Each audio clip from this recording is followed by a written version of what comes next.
Ṣẹ̀kẹ̀rẹ̀ lọ bá jó, ṣẹ̀kẹ̀rẹ̀ lọ bá jó, olúwa mi ò dìde ojó ṣẹ̀kẹ̀rẹ̀.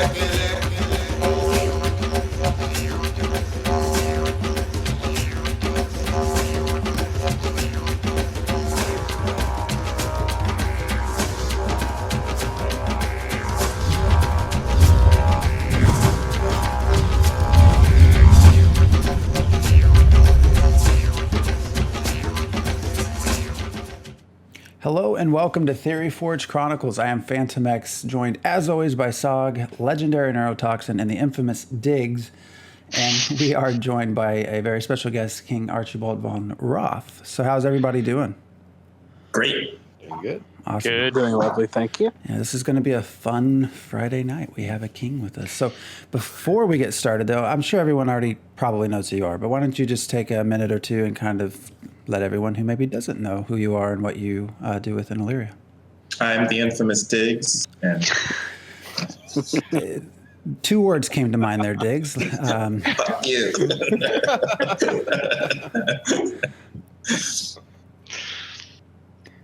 Now for the real guest. Yes, hello there. I'm Edward Bishop, also known as King Archibold von Rothe of Tyria. And More and more. Also Duke of Rothenburg. So Know that. King and Duke, are those the official titles of your tribe? They are. We are Naren, so we are using the official Naren titles. Mm-hmm.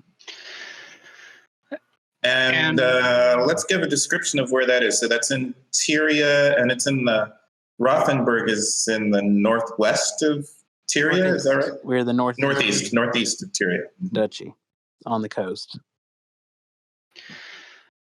And you had you've had this name von Rothe for quite a while. Is there any kind of history behind that, or explain that to us? What does it mean? What is the feeling behind it? Like when we hear von Rothe, what are we supposed to think? Well, von Rothe is red. Rothe means red in German. Red is the color of our royal house, and I was hoping for it to be the royal color of Tyria, although we will see. Currently, we're revisiting that. Looks like every kingdom in a West is using red, except I know recently Riftwood switched over to green, which I applaud. I think that was a good call. We're looking into that. We haven't made a firm decision yet, but there's definitely symbology. I'm going to keep. You chose red because that's the color of love. Partially, that love. It's a strong color. It was my color. It was my name really when I was a duke. When I was just a duke, and we are we're actually a red-headed family. Is one of our racial traits, as you can see from my portrait there. Mm-hmm. And so our founder, his name was Rothe in our lore, and that's based on his first name we took as our dynasty name. And back when we were a duchy, the Redlands was sort of our pre-settlers name of our ancestral land, which was named for the blood that was spilt to claim it. It was a very violent time, and Rothe brought law and order to the realm. Of course they did. So wait, so hold on. Back then, at one point, you were a double duke, right? This is my question. That is correct. And okay. Go on. Yes. No, that's what I'm asking. The same question. You were a duke. You were a double duke, and then what happened? Well, so yes, I was a duke. In Blackheart, actually, originally, and then I got a following of dukes who wanted a kingdom to join. They had lost their kingdoms. There was a fallout from Arthos and Dol Adarran, and the old kingdoms that actually never actually existed, as far as we know. A list of pretender kings and queens. At the time, there was only 2 kingdoms. There were no servers, really. It was Blackheart and, of course, Vernair were the only North American kingdoms. So Tyria was the 3rd. And the dukes who joined me were a collection of people from all over. Shout out here to Danalith Carden, the Duchess of Fehu in Vernair. She was pretty instrumental in my becoming a king, or my choosing to become a king. We ended up parting, but on good terms. She's still a friend of mine. Okay, so could you talk about how you were accruing these dukes? Like this was happening through Discord or the forums? Yeah, through Discord, and through Discord. Once we started the Dance of Dynasties, the game of Discords, essentially. I networked as a Duke in Blackheart. I did a lot of networking within other kingdoms and the other communities, and made relationships with different people, and ended up deciding to go king after I had gotten the support of what I considered enough dukes to make the decision. The biggest part of that decision was choosing to move to NA East, because at the time I was on West, being in Blackheart, and then so I moved east with my community and had a whole adventure there, and ended up coming back west for various reasons. But why did you come back west? I thought it would be more fertile ground for Tyria. And what political situations at the time? What were you basing these relationships on? Were you hoping for trade? Were you hoping just for diplomacy? Yeah, I mean, the political game, the diplomacy. I think no matter, trade. Obviously, even when you build up relationships with people in other kingdoms, the idea, is that you're going to be trading internationally for resources and goods, and so even if you have no official diplomatic relations per se, there's always good to have trade and increase the prosperity of the mutual kingdoms, and lands on a duchy level. And so you guys were just communicating as dukes, and you weren't aware of any kings? I mean, like you knew there were 1 or 2, but you didn't. There weren't. Those 2 weren't ones that you wanted to join as dukes. So you guys all created your own. I was the only one who has already pledged to an actual monarch at the time, that actually had a monarch pledge at the time. So I think that was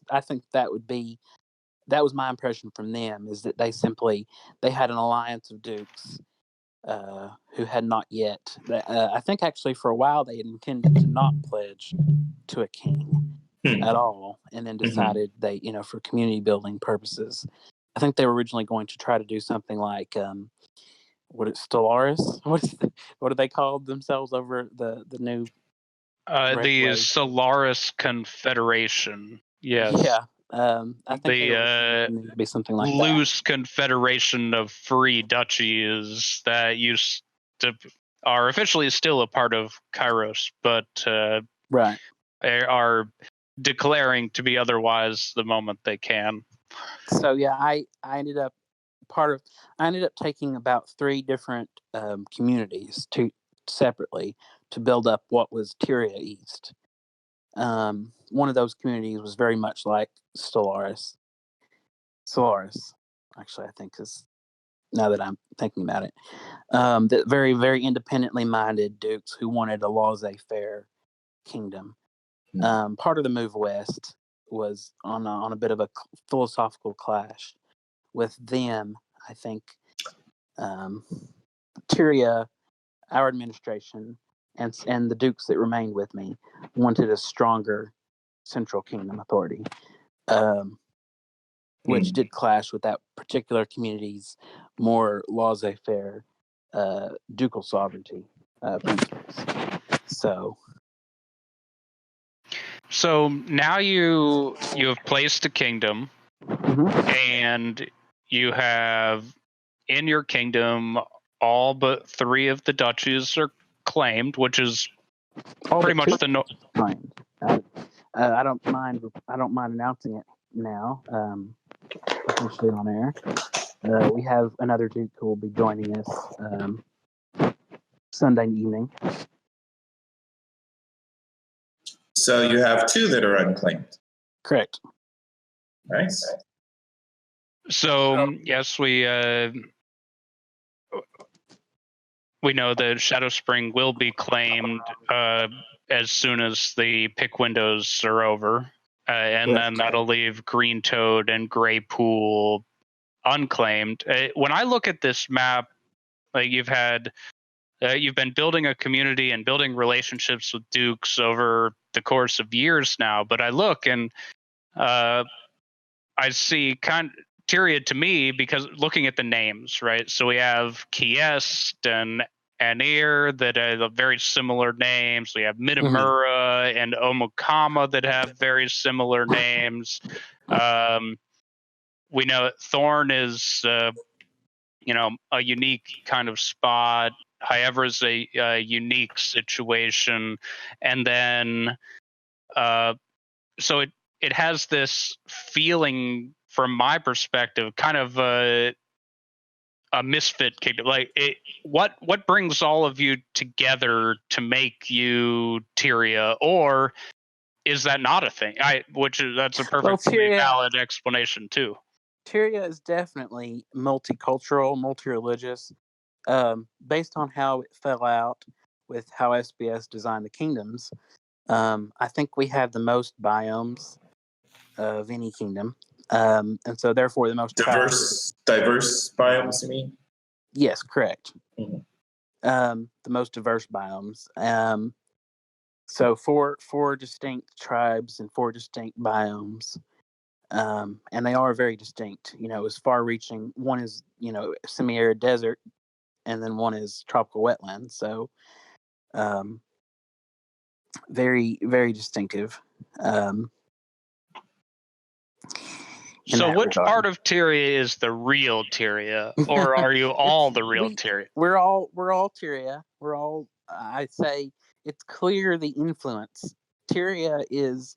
I think it's safe to say Tyria is a majority Naren, even though I suppose on paper we have more Turesque NPCs.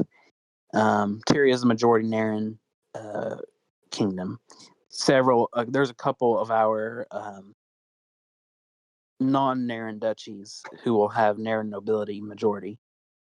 But again, I've emphasized that we are multicultural, multi-religious.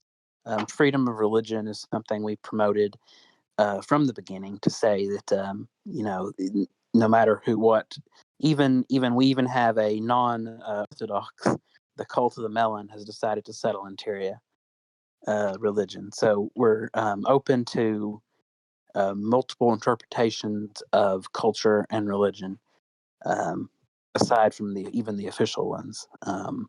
Are the gods or themselves open to multiple? Is the twofold queen? You have all these weird duchies over here. Is the twofold queen open to multiple interpretations? I think so. I think some of them definitely are. I think the way we're looking at it is anything. So one of the tenets of, I would say, of Alta Folly and Vertori both, just speaking with them, for example, and I think that's true of the Can as well, is as long as what your actions you're taking are in service to the goals of that religion. For the Vertori, as long as you're living a virtuous life and being an exemplar of excellence and a paragon of virtue, it doesn't matter if you're paying lip service to the church or not. I think with the Naren specifically, they do have some institutionalization of the church.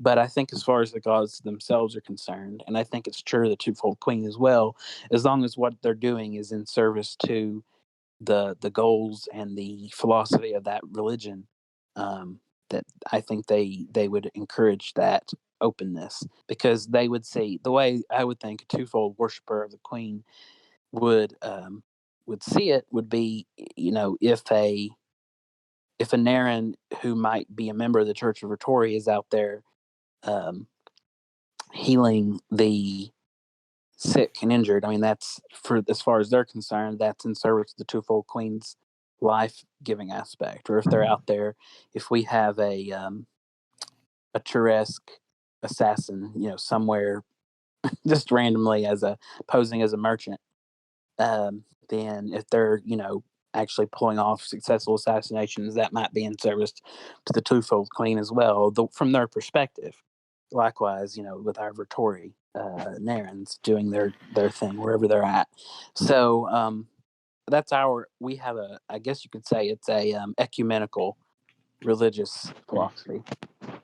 So with those, that's a cool philosophy on the religious inclusivity there. I hadn't thought about it in that way. Staunchly kindred right here. It's the only way for me. Other people are just wrong. But these two Ware duchies, I've heard rumors that they may be more Valyrian influence than a part of Tyria. Is there any truth to that, or is that just a rumor that's been spread around? Mm-hmm. Well, they're both different. They're both different. They're both different people in different cases. Somewhat different cases. I think, Steed Surge, for instance, in NAR, he had actually, interesting fact, I had actually reserved a duchy slot for him, because at one time he was officially pledged to Tyria. I think now it's fairly obvious publicly that he's officially pledged to Valyria. But I'm still, we've still got a long way to launch, probably, especially given SBS track record. So, I remain hopeful that by the time we launch, all of our dukes will be loyal Tyrians. Well, you have how do we say that? So, I guess you have a Valyrian duke who is actually Tyrian, maybe. Living in Tyria, at least, but... Well, I'm saying Balt is, right? Who's that? No. Well, you also have a Tyrian count who has placed in Valyria. That's what I meant, yeah. With Eric. Is that true? Is that a state-sanctioned thing? No, he very much shows. See, we initially announced our intentions of, when we were trying to work out who placed where, to try to make as many kingdoms as possible, sort of happy with their selection. Of course, I think it's obviously it's public record now. Tyria got last choice, so we were sort of left with what we had. That said, I'm very happy with how it worked out, but Kingdom 3 was our first choice. Eric, through that process, sort of fell in love with that biome, and basically decided, do or die, be damned, he would be there. Mm-hmm. So that clears up quite a bit. Are we on this line? Do we have more things before we jump into some? Go ahead. Yeah. So these names, because it's kind of interesting. So are these original SBS names, or did you guys change? We changed the all names. all of them. They're taken. Unless they've not been approved yet. Huh? Unless they've not been approved yet. But if you give me an example, I can tell you for sure. Well, it's just kind of interesting because the two Ware ones seem like they're similar. Those are Kiest and Anyar, so that makes sense that they would be similarly named. And Aquitania and Rothenburg and Thorn, I think those sound right. I think the one that doesn't fit to me is Shadow Spring, maybe because that hasn't been claimed, so you can't rename that. Did you guys name that? Okay. It has not been named. It will be Visate, actually. Okay. If unless Cinderella changes his mind between now and Sunday. Because that one also is, what are these two? Or I suppose you'd call it Monday, since it'll be. And Midamura and Omokama, are they kind of a pair? Are they a pair of dukes? That's interesting. No, I don't think they knew each other before. I knew them both, but I don't think they knew each other. But those are both Tauresque, and Shadow Spring is also Tauresque. So I'm wondering if that will have a name that's kind of similar to those two instead of. I would obviously I'm encouraging. I encourage all my people to embrace their local culture, to to try. I would say. When I was a Duke, I was in Blackcard. I think I mentioned that earlier. I'm more of a role player than some people in the community. I really want to embrace the cultures and embrace the lore, and so I encourage, to the extent that it fits in with what's going on. I encourage my Dukes to do so, and I think so far we've been able to work that out. That said, I would never, if someone has used a name and been committed to it and whatnot, I would never try to force them or coerce them into changing strictly for that purpose. So that's ultimately that'll be up to Cinderella, but I definitely would encourage him to consider, now that he's returning to the community after being away for some time, to take a look at that lore and to sort of make it his own as well, like we've done. Well, yeah, it's actually a really cool feel, because even, again, just as Sog was kind of noticing just by the names, you're looking and you get a feel of, these look similar, these look, different. Right. And like just going by the names, you can kind of feel that, except for at the moment, Shadow Spring looks like it would be a Dross name. And fit closer to Great Pool and But Green that's Toad. definitely their default name. I'm not sure why the default name was such. So the default names all came from a list that were generated by users, I believe, at some point. So I did not know that. Yeah, someone named something Shadow Spring, and it just happened to plop down there. Yeah. But yeah, I mean, it would definitely be cool if you could kind of keep that going with Shadow Spring, just so that it, and it doesn't really have to be, I don't even think, all that close to Midamura and Omokama, I guess, but just if it was different enough from Great Pool and Green Toad. It will definitely, at least right now, the current plan is to be Visate. Which is different enough from Great Pool and Green Toad. So that's cool. Yeah. Cool. So to follow on from you, talking about the different duchies here, one of the more interesting, like, Dance of Dynasties related things that we've heard in the last couple weeks is this marriage agreement between the houses of Rothenburg and Aquitania. Can you talk us through this a little bit? Absolutely. So Reggie, that's my affectionate name for the Duke, Reginald Ortharion, who will eventually, not currently, but at some point, be Regina von Rothe by marriage. We have, Reggie is my oldest Duke.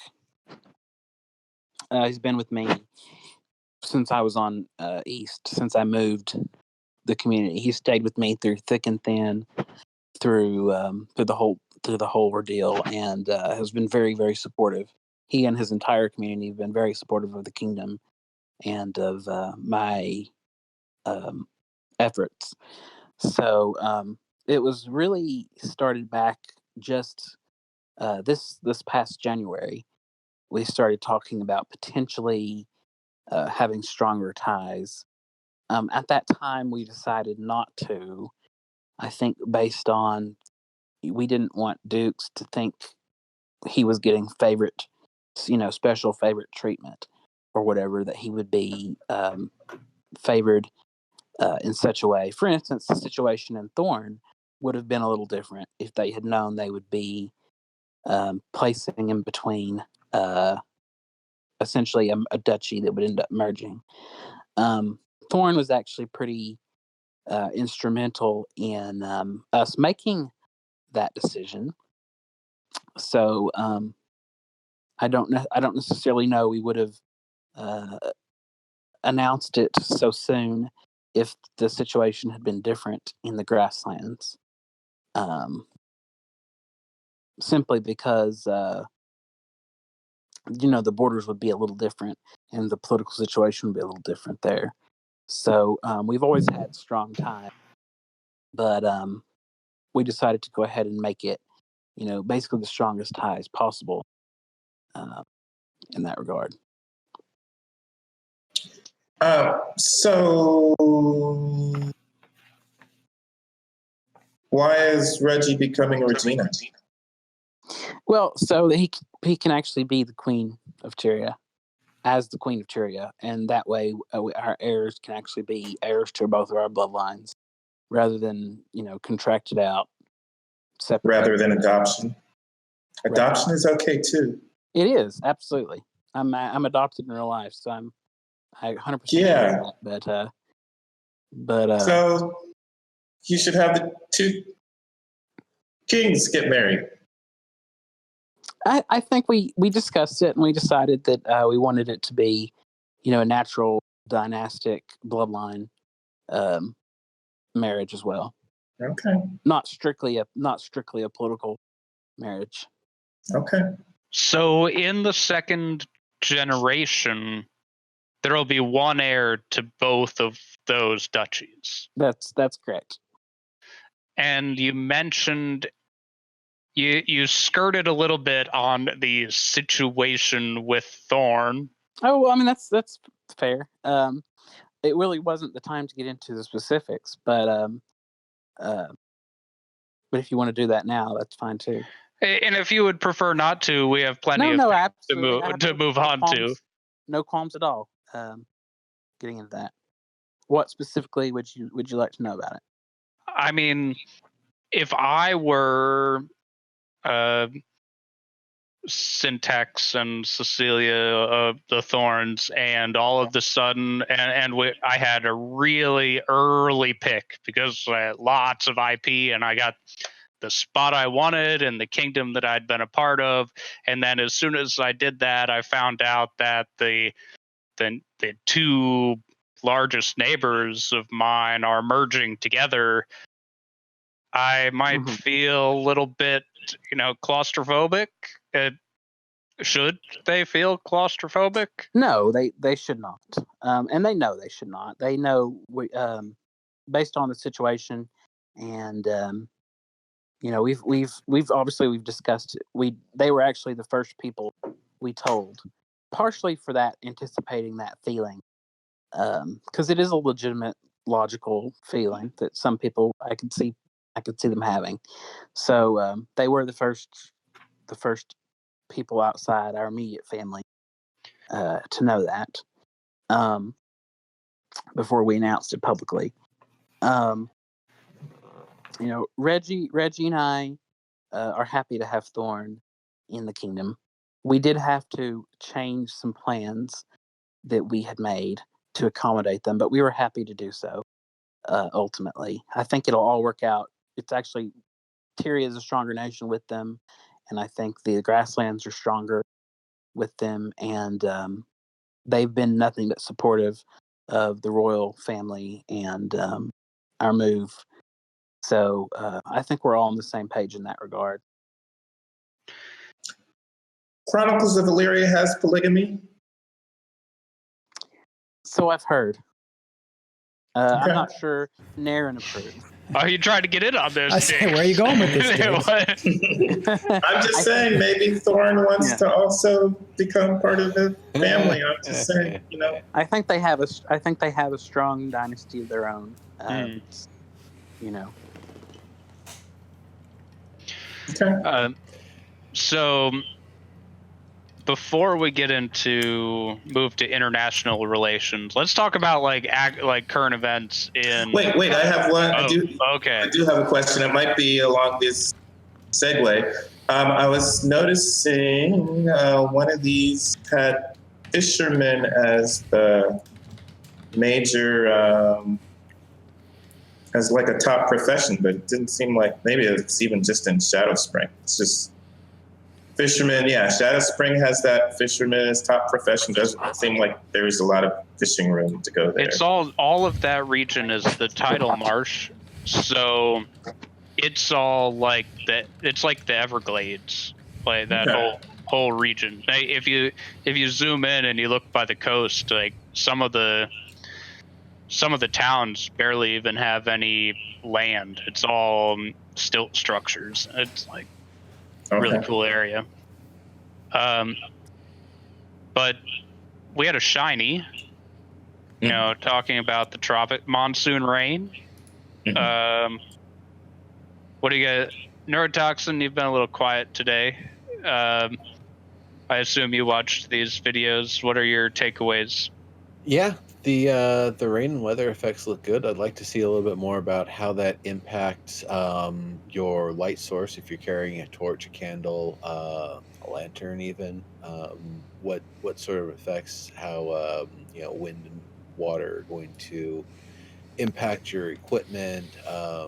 People with the different bonuses and penalties for being in wet or dry weather.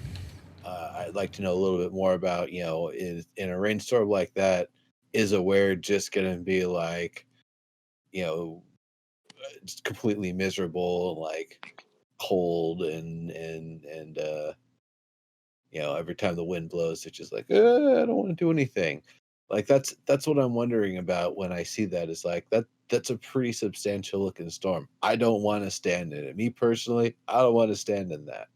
So how's it going to actually, feel and affect the characters and their equipment and such? Phantom X, did you watch this yet? Yeah, looks like rain. Looks like rain. Also, the one thing I wish time to show Snipe how to fight or something, or because that swinging and whiffing, like, come on. I mean, I know he's using that weird the character with the weird style where they got the sword coming from behind or whatever, but still, like, it seems like it should be easier to be able to make your hits connect. The only thing I get a little tired of, because everything is lightning that's sort of in the distance, right? You see a flash here, a flash there. I want to be struck by the lightning. I'm serious. Why can't there be a random occurrence, right? I don't know how hard that would be to actually code, but... How do you know that stuff wasn't actually being hit? Because I was watching the screen. Yeah. Well, I mean...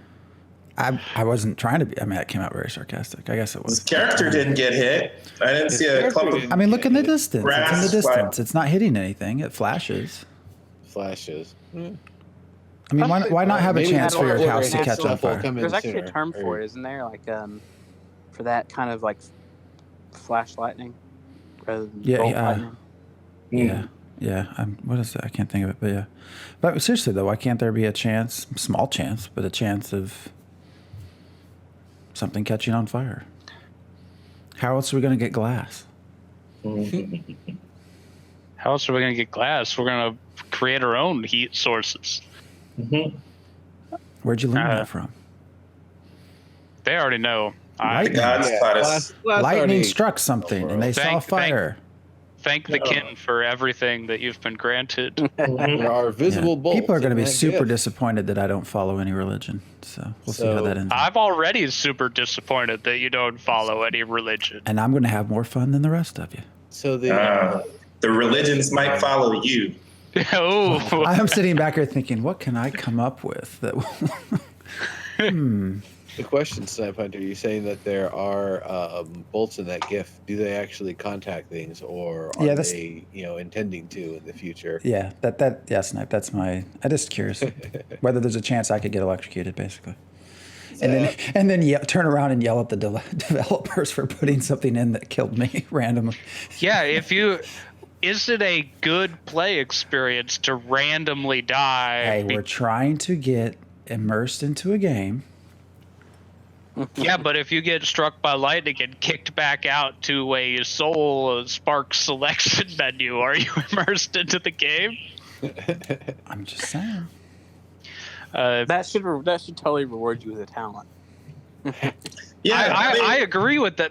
That is a great. That is a wonderful idea.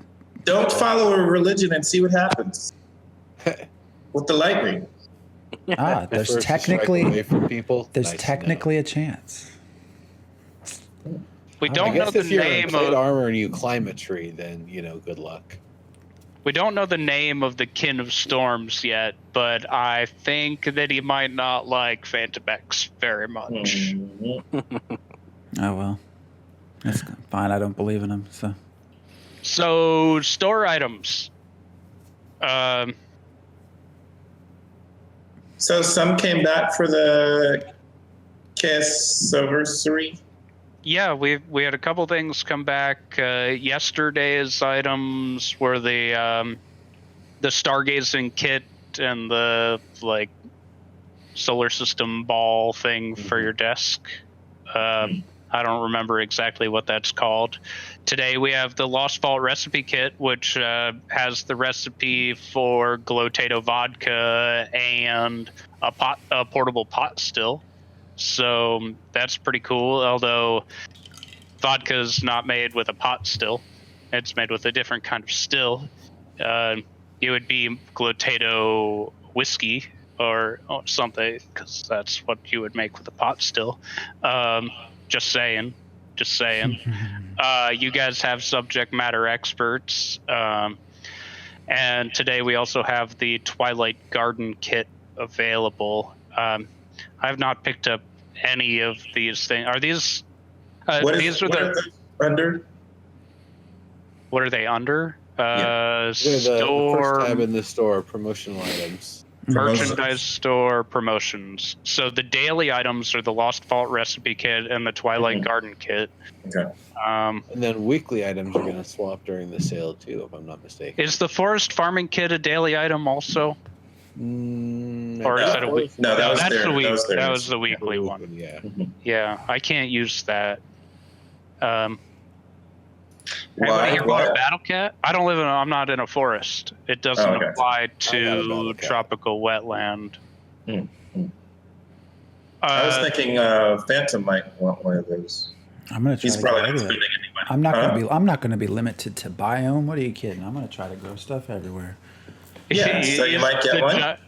The Johnny Appleseed of Illyria. I mean, I have a plan of invasive species, so we got to test. Actually, yeah, I mean, pretty much anything with seeds. The question is going to become when to actually use them, right? Because I do, the idea would be to grow something that I can continue to get seeds from, so that it's not like one purchase and you're done. So that would be the question: is okay, when do I feel good enough at what I'm doing to actually open this up? So, King Archibold, what of the items we've seen so far, what is your favorite? Well, it's funny because I don't actually plan to have it, but just thematically, I really like the the lightless plant garden. What's it called again? Twilight Garden kit.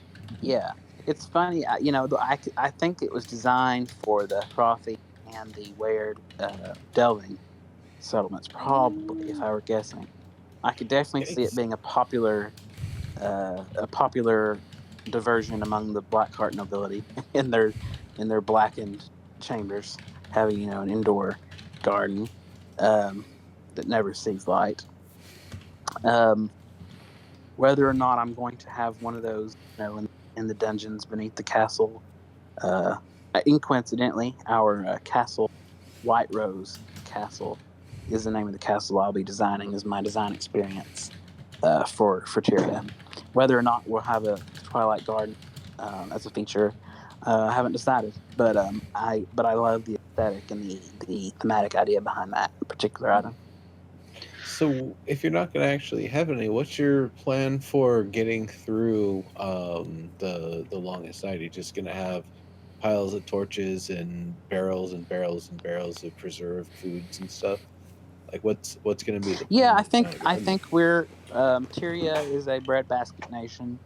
We're gonna have we're gonna have rice and grain and a lot of very long-term, lightly perishable foodstuffs, and prepare for it. And obviously we're not Huldrick with the everlasting sun thing, so we can't go that route. But I think we have some of the brighter minds in our community going to be looking into other, similar preservative type technologies and things. So whether that's of magical origin or technological innovation. Mm-hmm. Cool. Sorry, I'm just laughing at chat a little bit. So Twilight Garden, definitely very interesting. I agree, useful for the longest night if you're preparing ahead. Battle cats, I think, are fairly popular. Let's see, I got one on my alt. My main has no need, I don't think, for a... I haven't even really decided what to do with the alt, but it's like unlanded, adventurer types. So, having a battle cat may be interesting at the time. If not, it's something to trade in the meantime. So on that note, with the shop, and we have a couple things going away. We have gift cards going away, and we have 3K. I think that's a real shame, honestly. I don't see why gift cards in particular. There'll always be, I'll give you $65 of my dirty money for a $50 COE gift card, which I will then sell to someone for $40 and have $45 of clean money. I see that point there. And I didn't really do anything to get this money, so I got $40. I mean, I don't know if that's the reason, but I think that's the argument against. People have been stealing credit cards and buying up IP with their EP rather. Yeah, and people having to track. Well, Excel is pretty good with fraud detection. I think that's the whole point. That's the whole point of using Excel as established. Yeah. Mm-hmm. But those are going away. But some of these items, a lot of them that you buy now are tradable. And EP gifts are great currency in my mind. What items do you think, as a king who's thinking about, keeping a kingdom going, which of these items do you think are going to be the most valuable for like hoarding? So do you think a whole bunch of Lost Vault recipe kits? Do you think a whole bunch of forest farming kits? What kinds of things that you could potentially trade away? If you were to invest in an item thinking that you could get, more EP per dollar back from this item, what would you buy?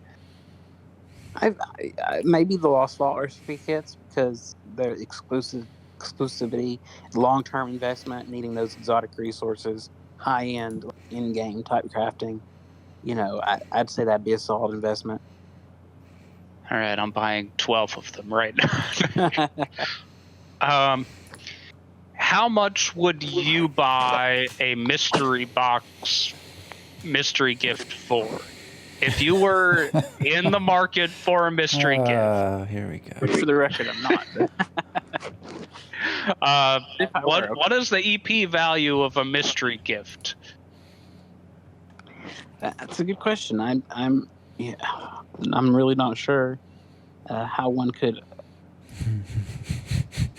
what basis one would have. How do you put a price on the glory of a loot box? Exactly. I mean, what is it like? 50 I'm cents. biased as a king, obviously, with anyone who's invested as much as a king or a duke or some of our, mega counts, to say what's not a lot or what's a lot, but I would imagine something like what's $20 equivalent of would be what I would have if I were marketing them en masse. Probably $19.99. Whatever the $20 P equivalent is. 200, right? Is that it? Is it 200? $20, yeah, 200 EP. I think that might be fair. That's enough for my absurd Nobody has any thinking. idea what you're talking about, by the way. Everybody is thinking about when you have a tradable item in your inventory, what you would rather have, right? And there are collectors out there that are looking to have one of everything and maybe missed an opportunity or will in the future. It might be that if you hang on to this mystery box and you don't actually open it for a while, and we find out that people are opening these mystery boxes after launch and they're getting rare or legendary items out of there, right, that there's an unknown value, that it gains value after launch. So maybe holding on to this mystery gift box, I know you can't use EP later or something, but maybe you could trade it for a bunch of glotatoes or something. I don't know when all this stuff when all these account things go away. So I'm thinking about how I can take the items that I have that maybe I'm not super interested in and maybe somebody else is interested in, and then get something that I know that I'll use in exposition, which are exposition points. That's my personal goal. But that's enough of me ranting about give me all your EP for these tradable items.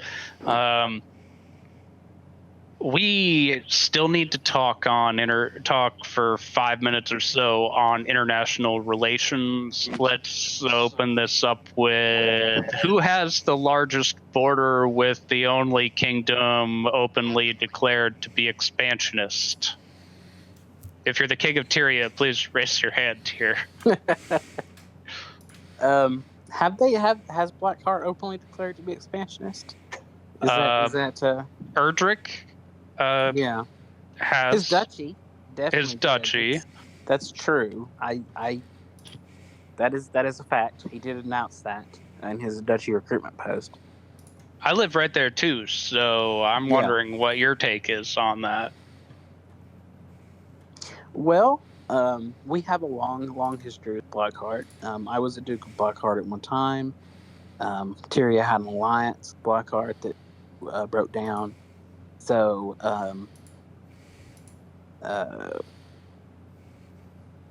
definitely something to watch out for. To keep an eye on, I guess you could say. So, Bronco says multiple Blackheart duchies technically have announced that. Well, so far the 3 least populated Tyrian duchies are Blackheart, and so that there might be some thoughts in the community, other than at the very top,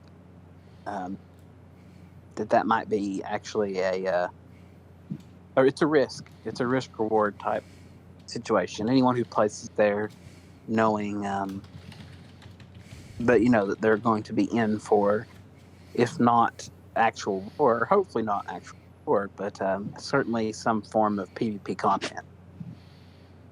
So, how would you support the future Duke of Green Toad, whether that's as the one right in the middle that's unclaimed there, which might even be an NPC, but you're going to have NPC. Probably will. You'll have NPC subjects, but that's important also. Well, how will you support them? Mm-hmm. Well, the particular duchy in Blackheart that's actually there along the most of that border, Oleth Valm, is an economically focused trade duchy. I knew Ilhar back when I was a duke in Blackheart, and she's very open to having a peaceful trading relationship with the people there. I think one of my greater political / foreign policies, I think a strong trade front for Tyria, whether that's feeding the mega cities of the world with our exports, Fish. food exports and whatever. Yeah. Whether that's, I think one of the deterrents to all out destructive war is that there will be self-interest in keeping those trade lines and open, such that you might see a more economically focused duchy in the same kingdom, sort of putting pressure military duchy from disrupting their trade line too much if those trade relations are good. So and that goes, I think, for all of our honestly. And on the north, you have Valyria. Mm-hmm. There's all kinds of rumors about Valyria and Tyria. We touched on it a little bit. How do you feel about your border with the King of Valyria's mega duchy of Silverdust Valley there? Well, for one thing, of course, we're soon to have a mega duchy of our own. Once Reggie and I are married, which will be in game, we're going to wait to have that event. Once we actually have embodied characters able to actually have those mechanical mergers, so we've essentially got our royal duchy, which is we've started merging our ducal discords into just a single royal duchy of Tyria discord. So our communities are already sort of integrating ahead of the mechanical integration. So I think I would say we're evenly paired across the border. But your MO is create trade entanglement to deter military action. Right. Okay. That's I think it's it's not going to be an iron curtain by any means, but I think it'll be an effective tactic for the most part. I think with this being an MMO, in every community, no matter the relations between the kingdoms, there are always going to be PvPers who are pushing the boundaries of what's acceptable or what's sanctioned at the highest level.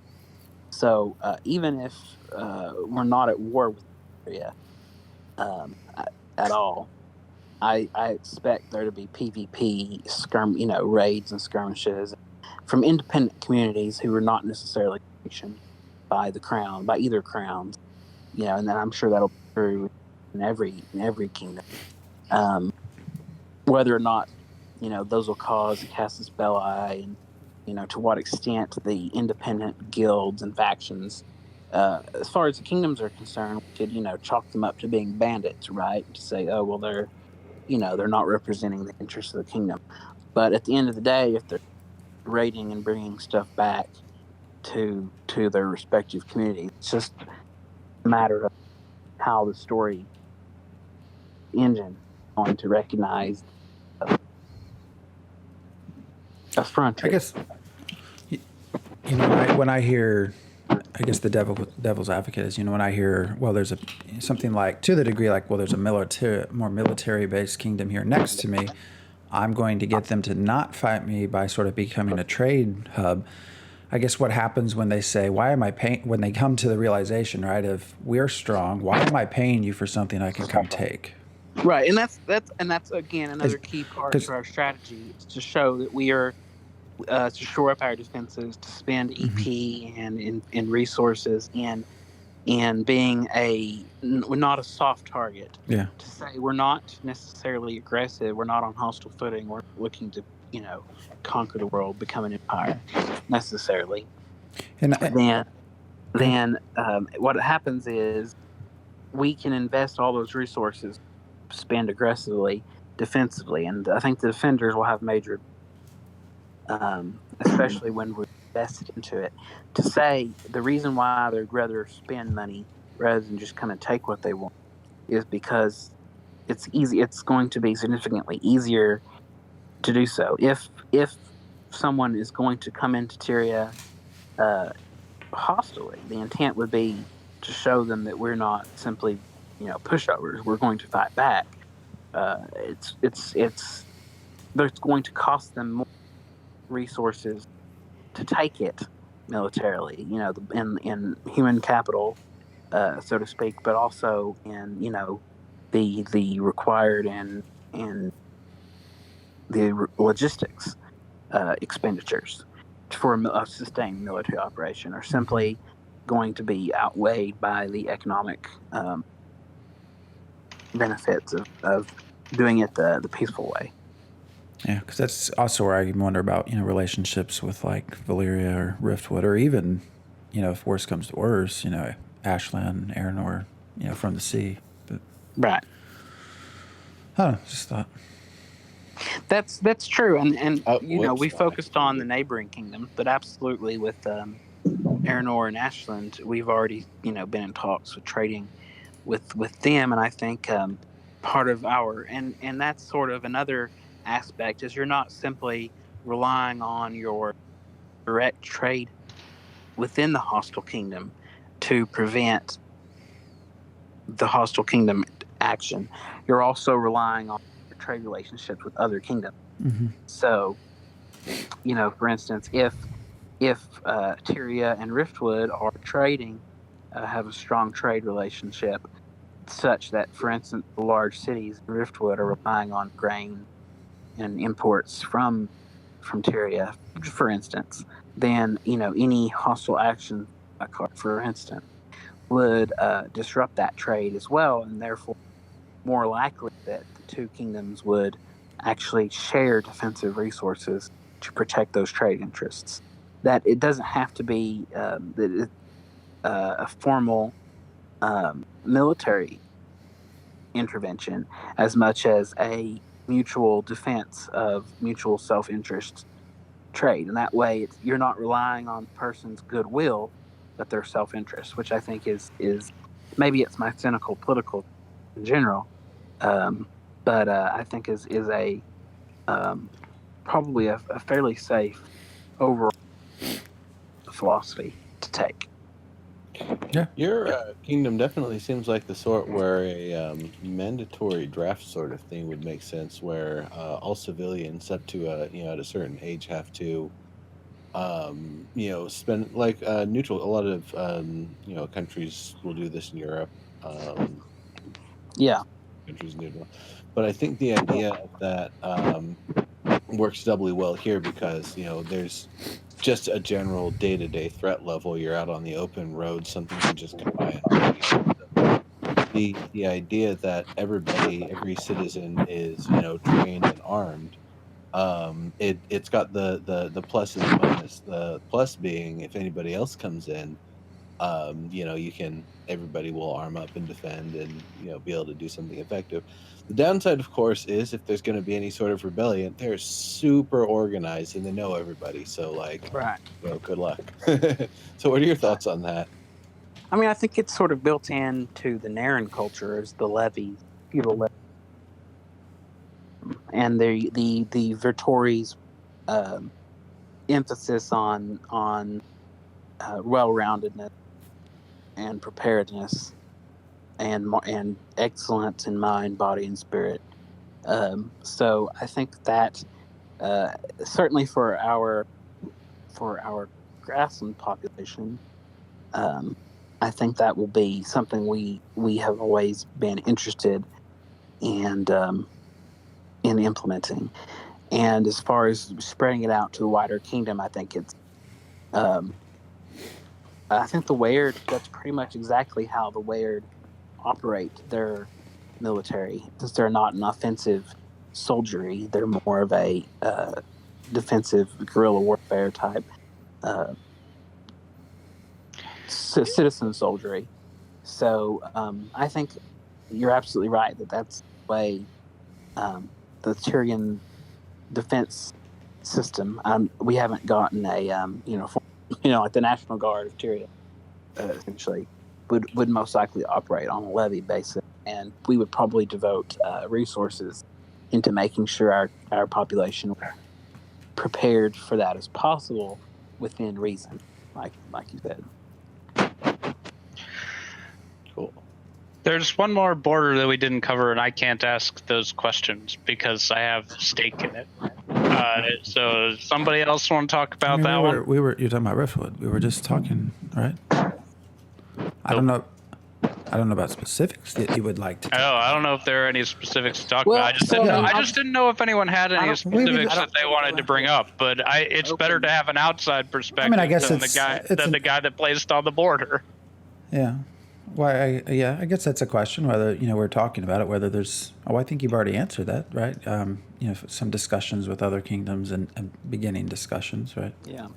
Well, Stefan was one of the dukes who was originally with me in East, and I think we ended up parting on good terms at that point. He mostly at that time, the main reason he left Tyria is at the time Rift was going to stay east when we moved west. They didn't actually come west until much later.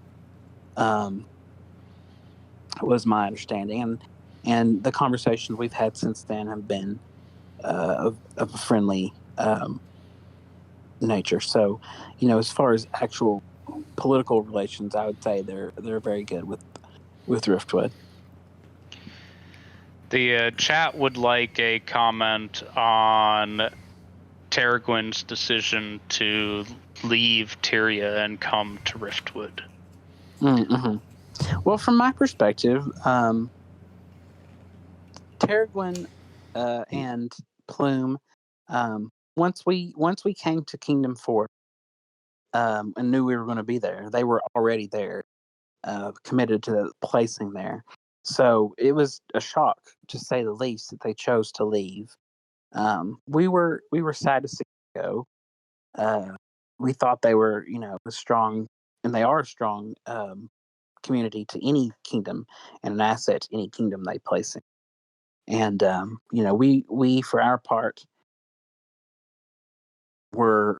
had already embraced them as Tyrian. I know there was some thoughts, some people in the community that was not the case, because we had not yet fully integrated our communities through their discords and whatnot. And I think the sentiment there was simply because, like, again, until the map was locked down and people had placed where they were, we wanted everyone to be free to make their own decisions for whatever was in the best interest of their community. Once Tarragon reached out to let me know that he was considering leaving, I basically said, under what circumstances, is there anything I could do, to keep you? And basically the thought was, well, it's basically just SBS. The way they've designed the races and what they're looking to get out of it, and things just worked better for how things ended up now.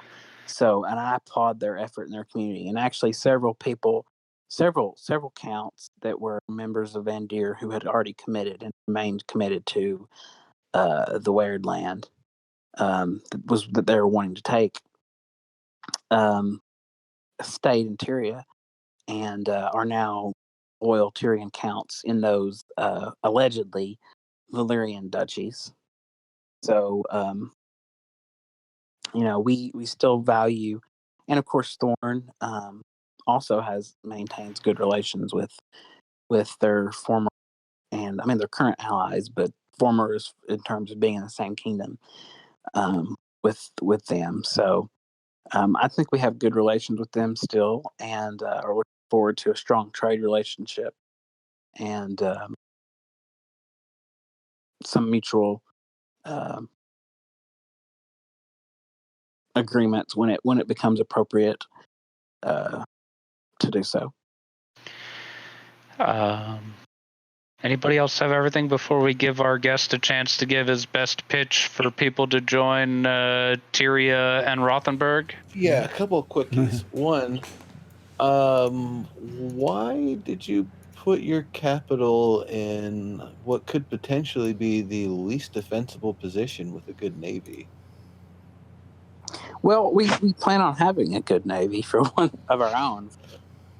Right, but I mean, look at where you're at just in terms of the naval stuff. I was just thinking, like, man, Ashland's got a pretty good spot. We get a little bit of trade with everybody, but we aren't in the center of the Valyria Riftwood Ashland, mega bay on the right side of things, and then the that narrower bay on the left side, which I expect to be.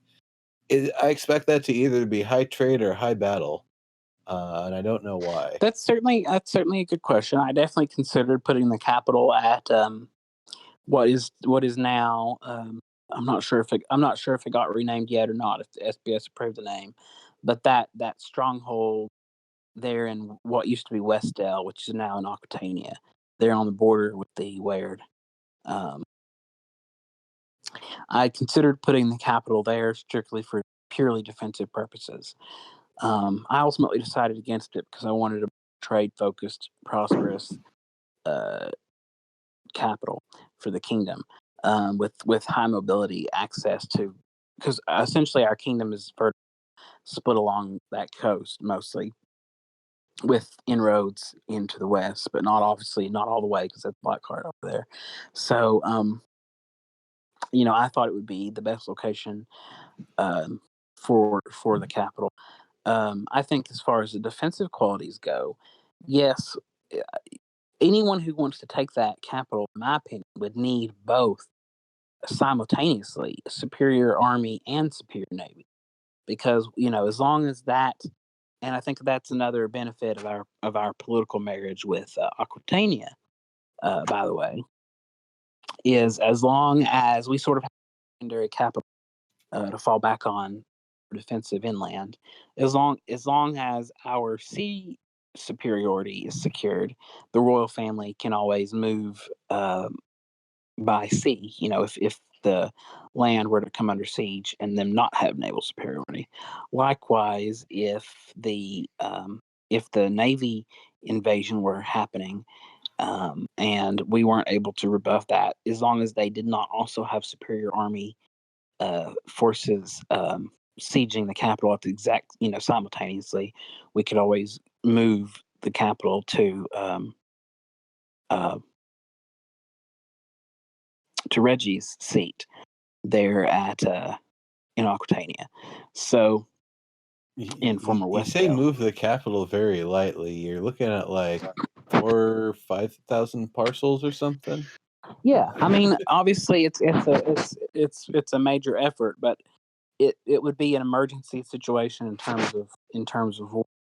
There would, and also, by the way, moving the capital doesn't have to be permanent. It can be a temporary move until the fighting is over. The only piece of furniture we actually have to move is the land management table. If we can just pack it up and move it by ship or by, I'm not sure how portable those things will be, but um, essentially, basically, just, and even if SBS makes it hard coded to where the table has to be there, essentially, as long as the royal family is secure, we can always rally our loyalists and take it back. So within the 28-day period, if they were to take it. So basically, the way I'm looking at it is that coastal city need to have both. Whoever was attacking us would need to have superiority both in land and in sea in order to have a KO against the crown. Could be. Could be. You said you had one more quickie. Yeah. Arrow? So you folks had last pick on Kingdom, if I remember correctly. So We did. With that, did the resources being kind of shuffled around and then resolving where they did any of that stuff cause any issue? I mean, it looks like A little bit. I mean, we ended up with one less Naren duchy than we would have had in our first choice. That was the biggest one because it created some tension there internally. With, however, because the majority of our counts wanted to be Naren, and the majority of our dukes wanted to be Naren. So, that's really not possible with especially with only 3 Naren duchies. I think the fewest of any Naren kingdom. So, thankfully, it was that particular biome was the grassland, which is fairly good for the Naren. But there were definitely issues that had to be worked out, and I think they have been. That in regard. That said, other than that, I'm happy with how it ended up. It was, what I would consider our second choice, despite the fact of really not being a choice. So, fair enough. All right. Well, I'm about to do this drawing. The last thing that we like to offer our guests is the opportunity to give your best pitch to 1, join the Kingdom of Tyria, and then 2, join the Royal Dutch. Like, say, this is your recruitment time. Like, convince people that they should join Tyria. We want ridiculous taglines to clip and share around everywhere, so that you could, like, we want people to really want to go there. So Nero already gave the pitch. Join us so we can conscript you. I'm not sure that's the best one, unless you're wanting to be a part-time PvPer, in which case it's a good reason. Pitch.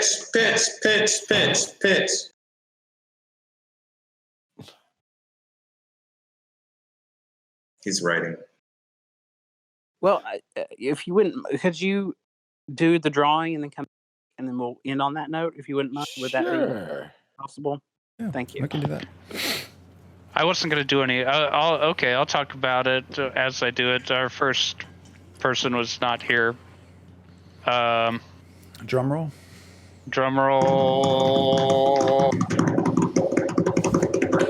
Avery picked the same exact person. No more drum roll. That hurts. No more drum roll.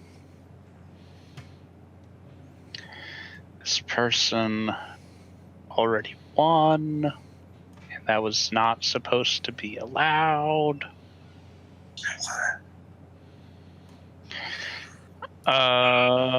Let's see. Anybody named Herms here? Herms?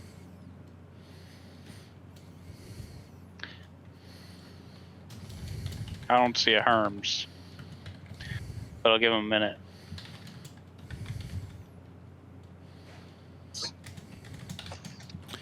La-di-da. Ba-da-da-da-da. Died from glider malfunction. That makes sense. And actually, Vaku just won. So congratulations. So Nice. send me a PM with account info. Nice. Password included.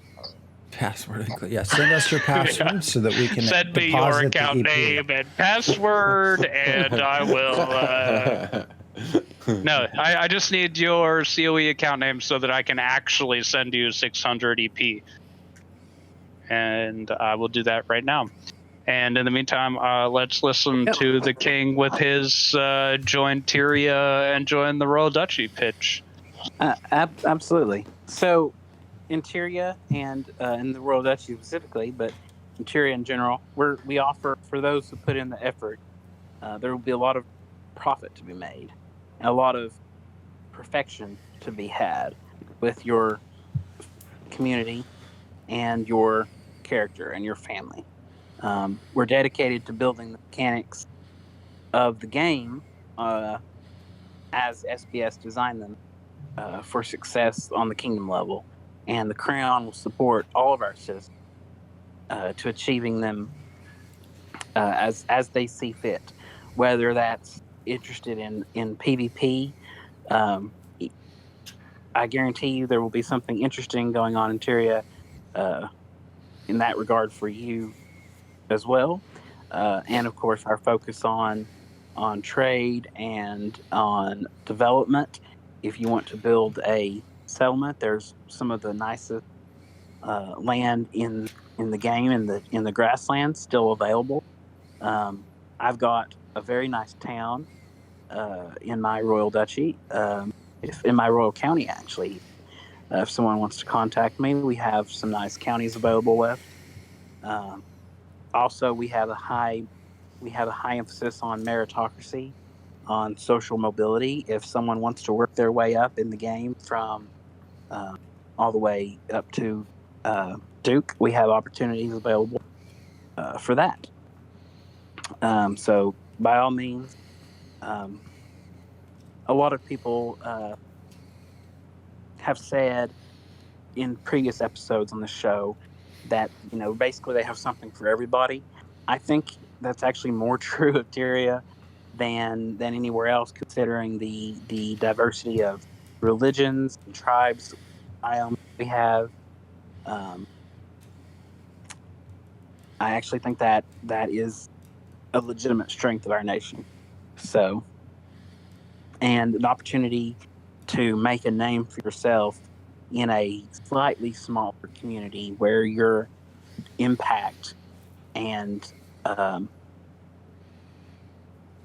influence in the direction the community takes in general will be slightly greater. Cool. And potentially much, much greater, depending on your aspirations. All right. Well, thank you for joining us. This has been really fun. Always interesting having the king's perspective. So, any last words? Just glad. Thank you for the invitation. Glad to be here. I will say a lot of people in the community have a misunderstanding that I'm not the most active king. I think the idea is I am extremely active. It's just mostly been behind the scenes. Most of my communications have been done with the other monarchs and the dukes and the upper tier of the people I'll be interacting with on a political, personal basis most often. But I'm always available. I'm very busy in real life. I'm a working attorney. So, but because of that, fortunately, I have my phone with me at all times as part of my job, so I'm able to respond to people. They, message me. Feel free to message me. Anyone have any questions? I don't care to, no matter who you are. If you're, even if you're just a regular Joe player with no background interested in the game, I don't care to talk to you. I'm, if I have, whenever I get a chance, I'll respond. So I'm around and available, and happy to be a part of not just my local community, but the greater COE community in general. It's actually interesting. One of the things I was wanting to get in, we just don't have, we're way over now. So maybe you can come back and join us another time. That would be delightful. Yeah, just sort of I was curious and was going to ask sort of the day, what's a day like as a king, right? Because for the rest of us, I think it's very different from what you deal with. So that we will maybe have, hopefully, maybe in the future. So, absolutely. All right. It's been wonderful. Yeah, no, this has been a lot of fun. Sog, who's next? So we'll be back on Monday. with Duke Manus Dei of the duchy that will never actually be named Wessex. And so everyone's aware it will not be Wednesday, it will be Monday. So we'll put a reminder in the community events channel. But Monday. I suspect everyone will refer to them as Wessex regardless. Yeah, well, his community is Wessex, but there's a little bit of controversy around him about the name being revoked. So that's all I was referring to. So something we'll get into. All right. Well, thank you again, King Archibold von Rothe, and thank you everyone else for watching. So we will see you in 2 short days. So see ya.